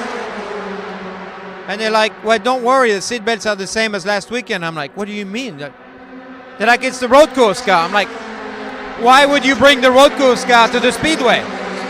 They're like, "Buddy, we have a race this weekend." I'm like, "Yeah." "Oh, yeah."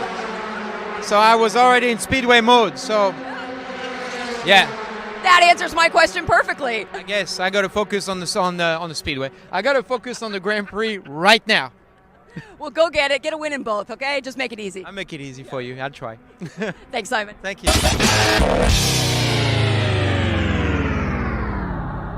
again, Crash Gladys with Simon Pagenaud, former Indy 500 champion, IndyCar champion here in the Freak Nation.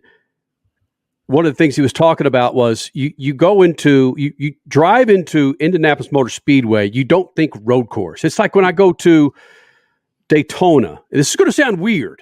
I went to my very first Daytona 500 this year, very first. But I've been there 10 times beforehand for the Daytona 24-hour. Mm-hmm. So I would roll into Daytona Speedway and think sports cars. But he's rolling in thinking, Indy 500 and not road course. Right? He had to be reminded by one of his mechanics, Simon, we've got a race this weekend, because he was questioning, qualifying or something. He's like, we don't qualify this weekend. He's like, no. We qualify for the race that's this weekend, the road course. And he's like, oh my gosh, my head's just been all Indy 500. Stan, what do you think? How do you think these drivers regard the road course, knowing that, it's not even second fiddle. Yeah, okay, I won at Indy. Oh, the road course. No, I think it carries more weight than that. It does. Once you win at Indy, you've won at Indy, and that'll be with them.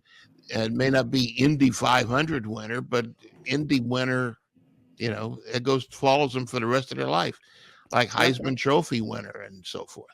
Ask AJ Allmendinger. You have asked AJ Allmendinger. He won. Granted, it was NASCAR, but it was the road course. And I think you did ask him something along the lines of, is it not as special if it's the road course? He flat out said, no, it's Indy, period.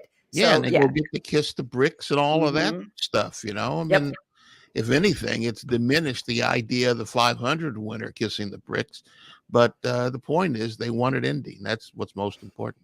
Kissing the bricks, though, is a NASCAR thing. That never used to happen at the Indy 500. Once, was it Dale Jarrett was the first one that did it, and he won the third or fourth Brickyard, and then that's when it became a tradition. Really? So The freaking NASCAR Cup race?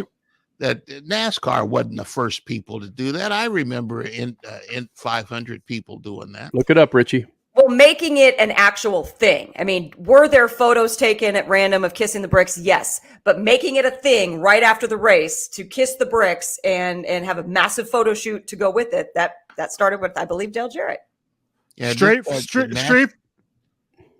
from Google and the Indianapolis Motor Speedway, the Yard of Bricks. The tradition of kissing the bricks was started by NASCAR champion Dale Jarrett after his Brickyard 400 victory in 1996. And that was the first time it ever happened, apparently. Wow. And it became a thing, so Crash was right. That wasn't the first time. It was the first time that somebody other than a 500 winner did it, that brought it into NASCAR. But I don't think it was the first time that ever happened. You think they were sponsored by Verizon, Statman? Yeah, either Verizon or Kyle Busch, one or the other. Oh, yes. Slowly, Richie, you, again, with the motorsports that you've learned, the knowledge that you picked up over the last couple of years, what's the one venue that you, the residential millennial, that you'd brag about the most that you wanted? Ooh. So the venue I have not been to, but I really want to go to, that I would go around and tell all my friends I got a chance to go to in motorsports? Yes. No, okay. Just say you're driving. You're driving. Yeah. You have one race, and you're going to win it. You ask these questions on our Twitter account, Kickass all the time. There's one race at one track that you win. You're going to win it. Where's it going to be? Oh my goodness, that's so tough. I'd probably say, because of the history, I think it's got to be the Indy 500, right? Mm-hmm. When you're doing it for 100 plus years on the same exact track. Yeah. I want my face on the Borg Warner. That'd be dope. Over Monaco? What about Monaco? Well, I've said before, Monaco just doesn't do it for me. It's just not. It doesn't have the history that the Indy 500 does for me. Like, it's being a new Formula One fan, at least I've been watching IndyCar long enough to where I understand the history of the Indy 500 and IMS. I've been around Crash for 8 years. It gets worn off on me quite a bit at this point. Right. So that's why I go Indy 500. Well, instead, when we've had Fernando Alonso, he really opened my eyes to how people outside of the U.S. feel about the Indy 500. And I don't know if he was blowing smoke, but there were some comments that Fernando Alonso, again, Formula One champion, who ran an IndyCar for 3 or 4 years. And failed to qualify for the 500. The significance of running in Indy wasn't lost on him. So I'm curious, if you get outside of our bubble, if you're in Europe, do people say Monaco, or do they regard the Indy 500 being a pinnacle for open wheel? I wouldn't think so. Mm-hmm. I know that drivers that I've talked to, when they talk about places they would like to win, it's Monaco, the Monte Carlo Rally. Those are things that come to mind before the Indianapolis 500. Surely there are some, but there are so many who think of oval racing and crashing in walls and so forth, who don't take that who take it seriously enough to not want to be involved. That is a very good point. Internationally, yes, they will watch it, but will they drive it? Another story. Speaking of crashing, Conor Daly, some great comments that Crasher got out of him, IndyCar Series pilot. We need some trash talking at IndyCar. That's next. SpeedFreaks Pits and Lucas Oil Studios. Speed Freaks, Motorsports Radio, redefined. Next to your vehicle's engine, your transmission is the most important component of your car. If it's not properly maintained, your car may not shift properly. By adding Lucas Transmission Fix to your transmission, it cleans and lubricates sticking valves for proper shifting, renews worn bands to stop slipping, stops seal leaks, will not void new car warranties, contains no harmful solvents. Lucas Transmission Fix. It works. Hey, I'm Kyle Busch. The biggest racing weekend ever at Worldwide Technology Raceway is coming June 3rd through the 5th. The party starts Thursday with the NASCAR Fan Fest and Hauler Parade at Ballpark Village. Cup practice and truck qualifying on Friday, Cup qualifying and the Toyota 200 on Saturday, and it all wraps up on Sunday with the Enjoy Illinois 300. This is the first time in a lifetime to see the NASCAR Cup Series at Worldwide Technology Raceway. Go to worldwidetechnologyraceway.com to get your tickets now. Brought to you in part by the Illinois Office of Tourism and Illinois South Tourism. It's a triple header of late model dirt series action during MAV TV's All-American Weekend. It's time to cowboy up in the Cowboy Classic. Feel the thunder for the tribute to Donna Billy Gibson. The Show Me 100 on Memorial Day weekend. Thursday, Friday, and Saturday of Memorial Day weekend from the Diamond of Dirt Tracks, Lucas Oil Speedway. Catch all 3 races only on MAV TV.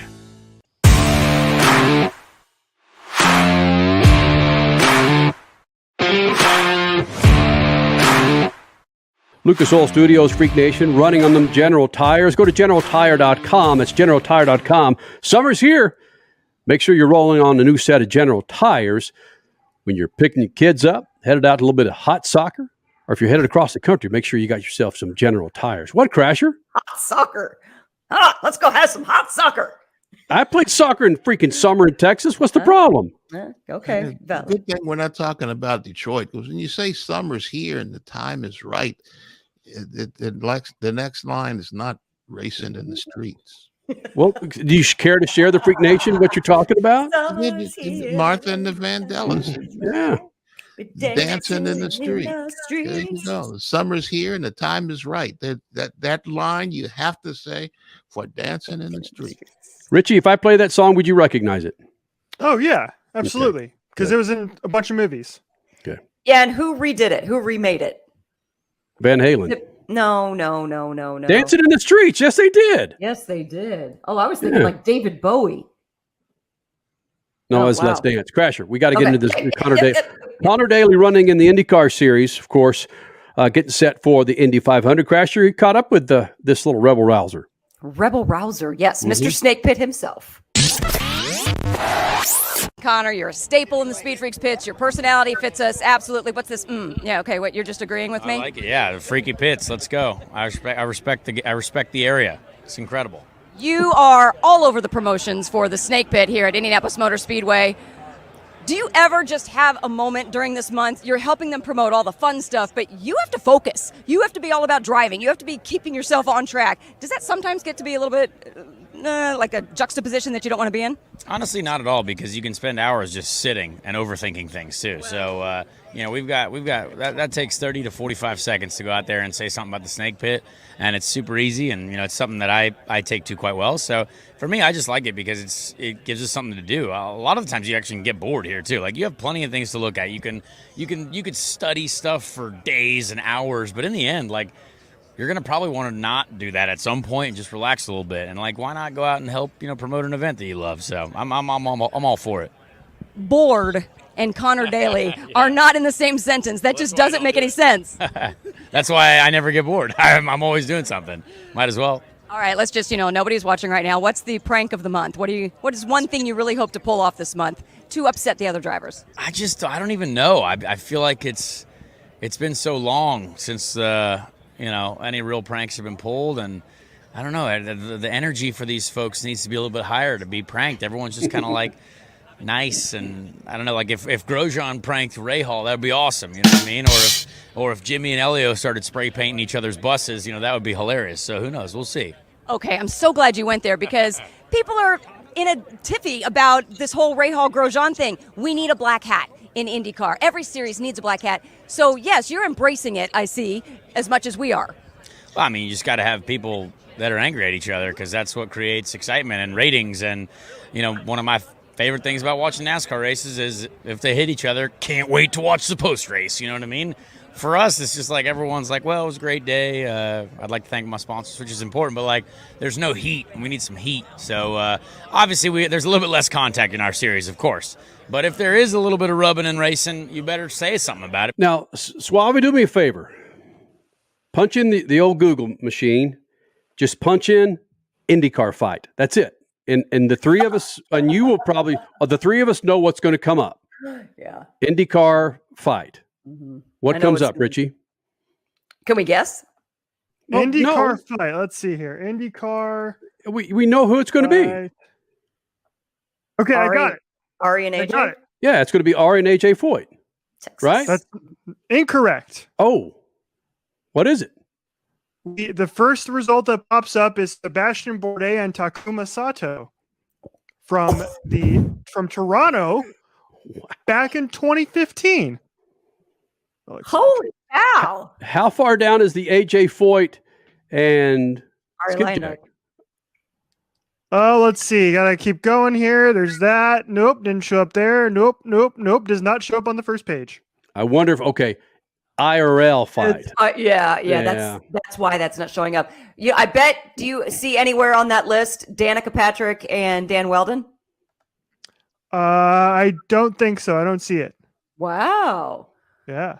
Because they fought each other pretty nicely post race. Fight crash. They had some nice words. Danica and Milka Duno. Yeah. They threw. They didn't throw fists, but they threw towels and scarves at each other. Right. Scarves. You can email him at statmc@speedfreaks.tv. Oh my gosh. No, but the They threw Danica their purses at each other. Stat. get away makeup case. Oh, jeez. No, the Danica and Dan Weldon thing was right before Texas Motor Speed. It happened at Milwaukee, I believe. So the week after the Indy 500, they got upset at each other, screamed at each other post race, and then so much so that was it Kenton Nelson with Texas Motor Speedway hung up this huge pair of boxing gloves in the Texas Motor Speedway Media Center and had Danica and Dan autograph them. So my point is this: you could put NASCAR fight and go for days and see plenty of NASCAR fights. There's just not a whole lot of highlighting of IndyCar fights on Google. I mean, Sebastian Bourdais and Takuma Sato. What were they?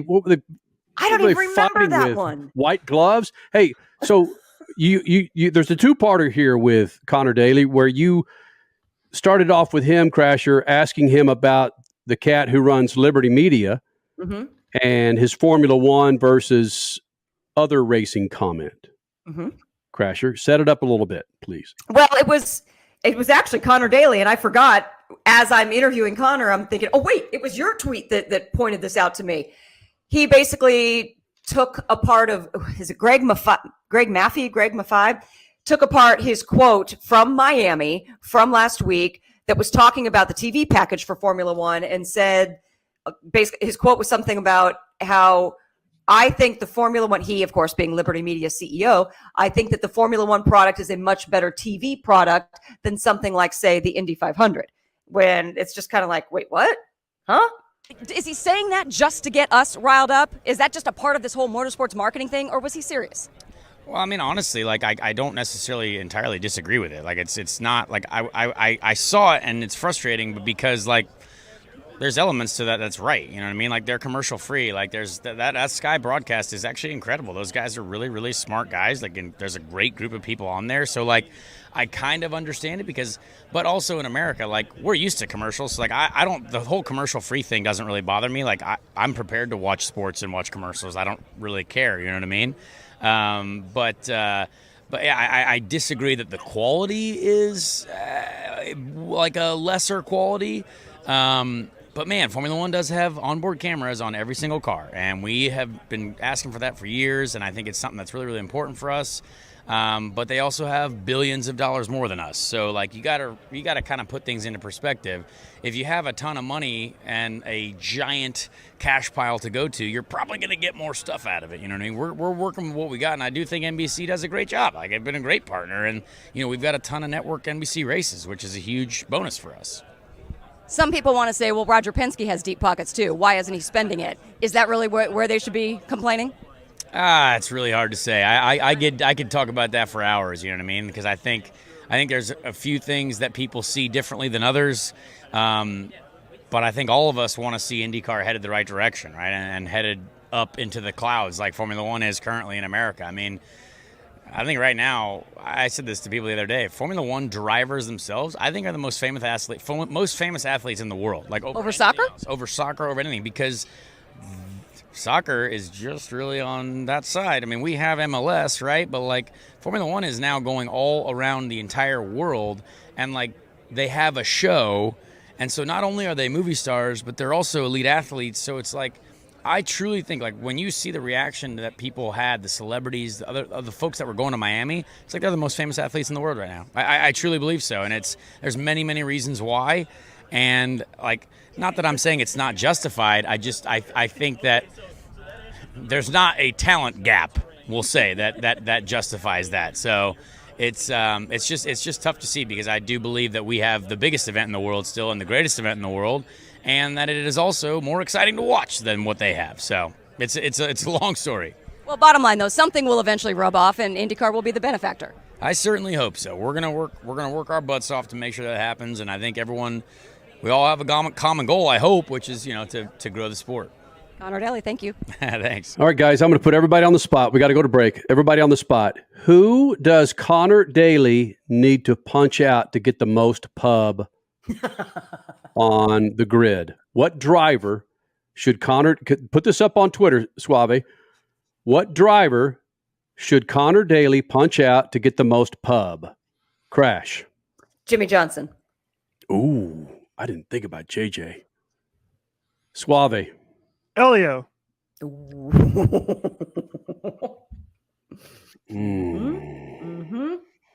Statman.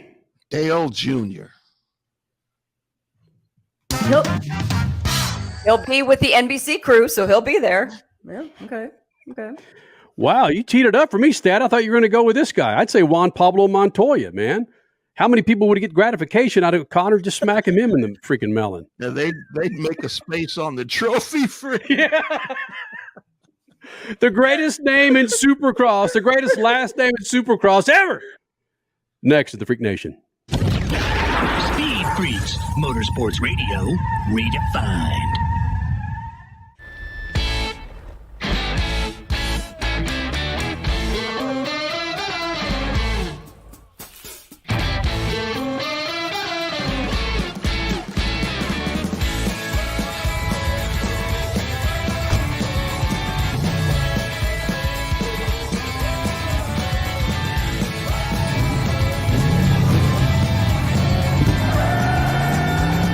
Whatever you do, General Tire delivers.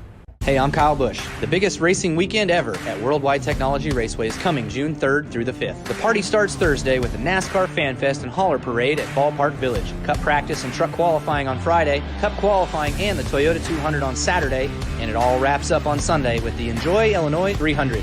This is the first time in a lifetime to see the NASCAR Cup Series at Worldwide Technology Raceway. Go to worldwidetechnologyraceway.com to get your tickets now. Brought to you in part by the Illinois Office of Tourism and Illinois South Tourism. Next to your vehicle's engine, your transmission is the most important component of your car. If it's not properly maintained, your car may not shift properly. By adding Lucas Transmission Fix to your transmission, it cleans and lubricates sticking valves for proper shifting, renews worn bands to stop slipping, stops seal leaks, will not void new car warranties, contains no harmful solvents. Lucas Transmission Fix. It works. It's a triple header of late model Dirt Series action during MAV TV's All-American Weekend. It's time to cowboy up in the Cowboy Classic. Feel the thunder for the tribute to Donna Billy Gibson. The Show Me 100 on Memorial Day weekend. Thursday, Friday, and Saturday of Memorial Day weekend from the Diamond of Dirt Tracks, Lucas Oil Speedway. Catch all 3 races only on MAV TV. Freak Nation, Lucas Oil Studios, 22 years coming up June 25th of this year, man. We started in 2000. It'll be 22 years from the Lucas Oil Studios. Thank you, Lucas, General Tire, and all of our partners, all of our affiliates. All of you guys for sticking around for 22 years. As we determined either earlier this hour or last hour, Richie C. Suave was 9 years old when we started this show. And I think last week his testicles did drop, so we're good to go at 31 years old here in the Freak Nation. What? Listen. Jiminy. If you watch this on YouTube, you saw a video of Richie. Okay. Right? It wasn't clear at that time whether or not they had. Crasher, you and I got to hang out in Salt Lake City for the Supercross finale a couple of weeks before we get into the Lucas Oil outdoor motocross season. Looking forward to that. Of course, you can catch all the live action on MAV TV. What are some highlights that you recall from Salt Lake City and Supercross? Did it bring back some of those memories back in the day when we were going to Anaheim 1, 2, 3, and 4? Right? Yes. I didn't think that I was in Salt Lake. I thought I was back in Anaheim. And the vibe of Supercross is so much fun. So yeah, it was just good to be in that environment again. But after our conversations here with Conor Daly just a little bit ago and fighting and, certain motorsport series needing a good guy and a bad guy, you said, what did I remember from that weekend? Or what did I like about that weekend? Come on, Justin Barcia's comments up on the podium, and he gets boos from the entire stadium because he messed with Golden Boy Malcolm Stewart that weekend. Utah loves Malcolm Stewart, and Malcolm Stewart turns it on for that. There's something about it. I don't know. He does notoriously good there. And so Justin Barcia messed with him in the middle of the race and said, hey, he would have done the same thing. I'm sorry, but it is what it is, and got booed. And that was fun to watch. Statman, I'm like you. When you hear that, you think, yes, a black man getting cheered in Utah. Nothing makes more sense than that, right? That's completely, but his name is Stewart, so maybe it runs in the family. Who knows, All Stewarts, Tony, Bubba, Malcolm, anybody, We're going there. Jackie. Exactly. He's as wide as they come, Jackie Stewart, man. Well, yeah. So's Tony. Oh, man. And Statman, I'm disappointed that I saw him 2 or 3 times, but he wasn't in shouting distance, and I had something going on. I saw Big James there. Yes. I just wanted to go up and say something to Big James and just reflect with him that if you're a Supercross motocross fan, and it's something that we talked to a number of riders about, including Davey Millsaps last Sunday, the high regard that people have for James Stewart and his riding style, as Davey Millsap said, he put style back into racing. The high regard that people have for James Stewart and his style of racing when he was on the track, when he wasn't in the hay bales or up in the seats, He was second to none with his style stat, man, and we got to see it early on. We were his first big boy interview when he rolled into the studio with us. I think he was 15, maybe 16. 14, I think. Oh my Holy gosh. cow. Yeah, but the other thing, you talk about style. When we were traveling around the world, we'd go to airports and we'd see James Stewart on the posters. Didn't see anybody else in the motorsports world. We saw James Stewart. That's how big he was. Freak Nation, I consider this to be the greatest last name. It makes so much sense to have a last name of Thrasher in Supercross. And this dude's a badass. He went out and won the finale in Salt Lake City, Nate Thrasher, in the 250 class. He will be a contender in the 250 class coming up here in a couple of weeks in Paula Resort there in Southern California. Crasher and I had a chance to catch up with Nate Thrasher maybe an hour after he won the Salt Lake City race. Nate Thrasher, the greatest last name ever to ride a motorcycle in Supercross. Nate Thrasher joining the Freaks, Lucas Oil Studios. And Nate, given what happened in the outdoor season, you were kicking ass, and you came down with the injury, then you come out here and win the last Supercross race in Salt Lake City. That's motivation for you, I would imagine, going into the Lucas Oil outdoor season, isn't it? Oh, yeah, definitely. I've been running a lot of outdoors, and the plan this year is we got some stuff figured out last year. Doing the outs where I have struggled in the beginning, but then I was starting to come on and just had that little crash and ended up going into my season. But I feel like good enough this year to win a championship, and I feel like my strength is just beyond what it was last year. I've grown so much as fitness and all that, so I feel like we can run up front for 35 minutes. Was that purposeful? Did you intend to get the fitness back and even better than before, because given the injury in the outdoors? Yeah, definitely. I had 4 months off the bike, almost 5, and it was pretty much all cycling, just all fitness. All we did was pound fitness, because when you're hurt, you can come back stronger. You can make it a positive, and that's what we did. It was unfortunate we got thrown into the West like it did, but it worked out. I've learned a lot this year. It's not been a perfect year. It hasn't been a championship winnable year, but there's next year. I'm still only 19 years old, so we can build on it. What are the things you're going to build on? The mistakes that you made this year, granted, winning Salt Lake, helps the wounds a little bit. Oh, definitely. We won an East-West shootout.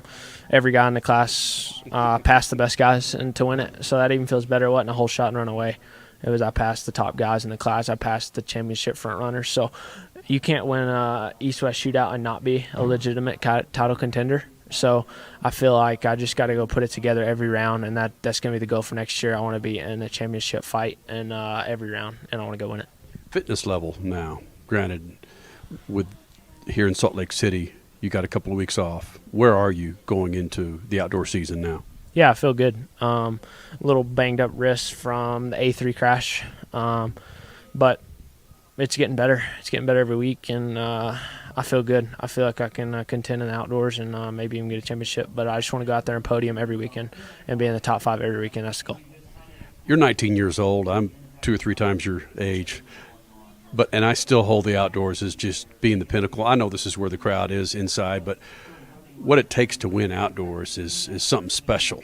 And it sounds like you realize that. Oh, definitely. It's brutal. It's gnarly. It's 35 minutes plus 2 motos. There's nothing easy about it. And to win, you have to be the best guy. You can't luck into it.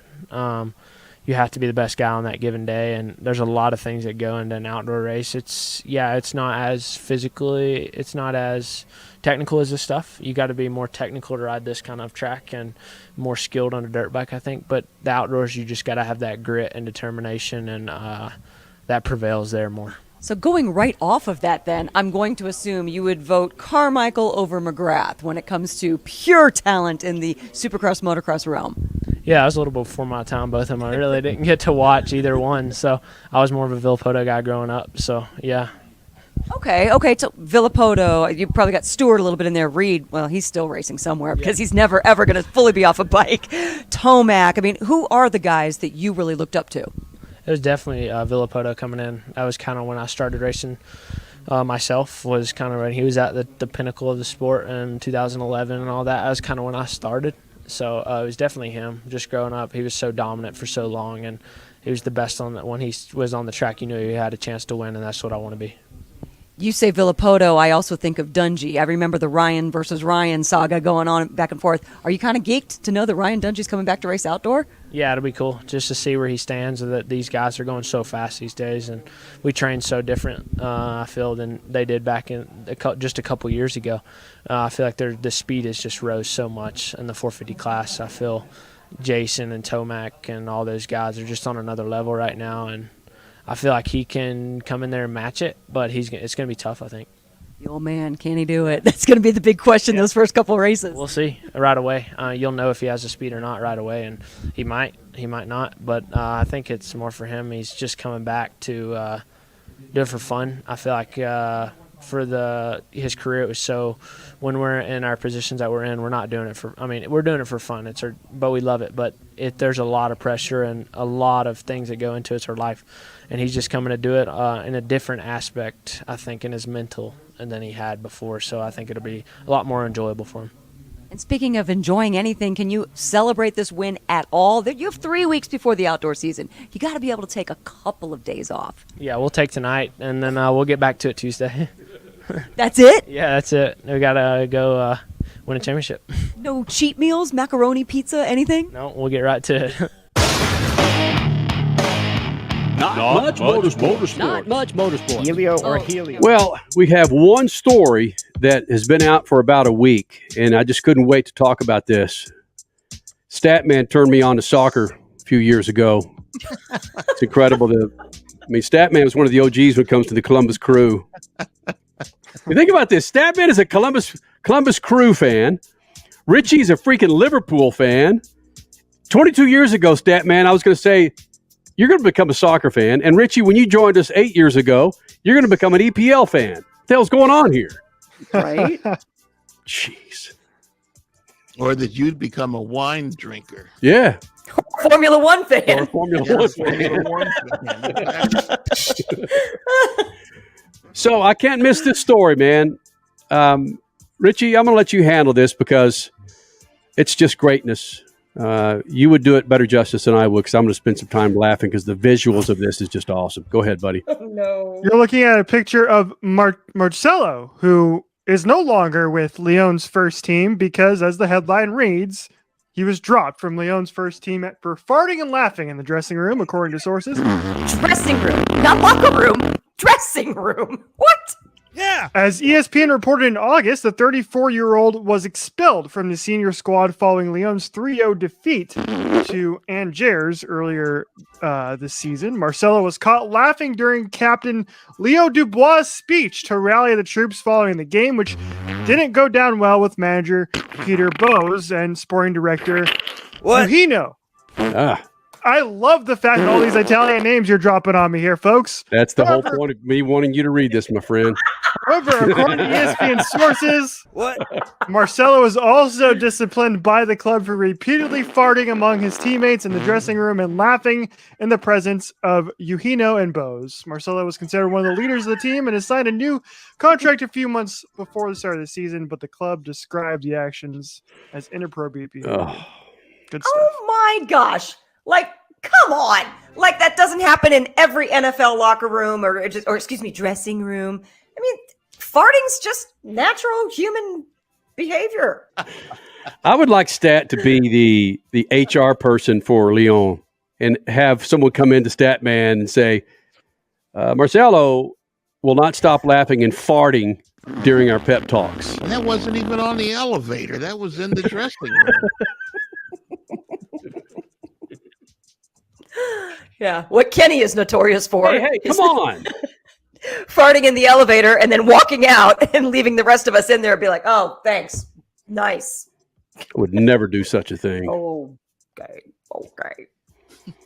It's free. It doesn't cost anything. Right. It makes 8-year-olds laugh. Yeah. I'm walking with my daughter and her good friend, and one of them say, I just farted. It's just, I just farted. What? We could be just studying the trees. I just farted.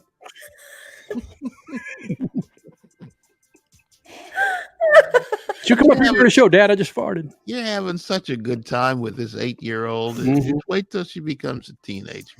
I know. Well, that's my concern when she goes out on a date, 18, 19 years old, and she's standing next to freaking Rutcliffe. She says, "Hey, Rutcliffe, I just farted." Rutcliffe. Yeah, who's this Rutcliffe? Are you trying to say Rutledge Wood, our friend? No, just or she FaceTimes me or whatever the hell they're going to be doing here in about 9-10 years. She says, "Dad, listen to this," and her and their boyfriend in the car blasting off. Says the man that had her watch a video on YouTube not so long ago, maybe a week ago, of a guy lighting his fart on fire. Right? No, Or that was freaking Dumb and Dumber. That was Dumb and Dumber. That's right. It was in the movie. That's right. Oh, but you said, Henley, they're going to light their farts on fire here. Or you said something like that. Stat man, tell me you've never tried to light a fart on fire. I could say that that's probably something that I've never done. That and shaking hands with Kyle Busch, that's probably the stat man has not, will not, and will never do. What's going to happen first? Stat man try to light his fart on fire, shake the hand of Kyle Busch. There's a poll. There's a poll for Twitter. I mean, the Twitterverse isn't ready for that poll. And then a third one, buy stock in Verizon and Bank of America. It's going to bring up Bank of America too, man. And crabs are us. There you Yes. Oh, yes. Oh, okay. It's greatness. Richie, you proud to be a part of the show, huh? What? I think that's great for radio, buddy.